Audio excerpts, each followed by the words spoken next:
বার্লিনে এই কয়েকদিন ধরে খুব বৃষ্টি হইতাছে। শুনলাম ত্রিপুরাতেও নাকি খুব বৃষ্টি হইতাছে। হ্যালো বন্ধুরা, আমি Tania and welcome to my channel Bangal Maya in Germany.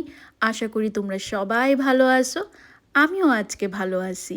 আজকে তোমরা লিগা একটা মিনি ব্লগ নিয়ে আইছি। আশা করি তোমরা এই মিনি ব্লগটা খুব ভালো লাগবে। ছোটবেলায় বাবা চেষ্টা করতো বাড়িতে বছরে একবার হইলো ইলিশ মাছ আনা হইতো।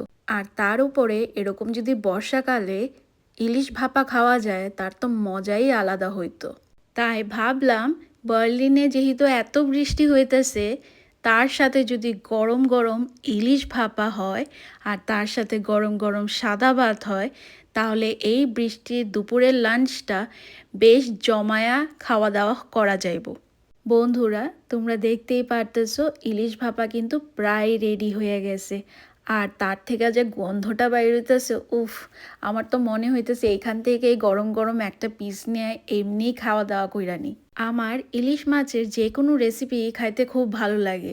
ছোটবেলায় যখন ইলিশ ভাপা হইতো তার সাথে আমি একতলা ভাত এমনি খায়া নিতে পারতাম। ফাইনালি আমার ইলিশ ভাপা একদম রেডি হয়ে গেছে, শুধু ভাতের সাথে খাওয়াটা বাকি রয়েছে।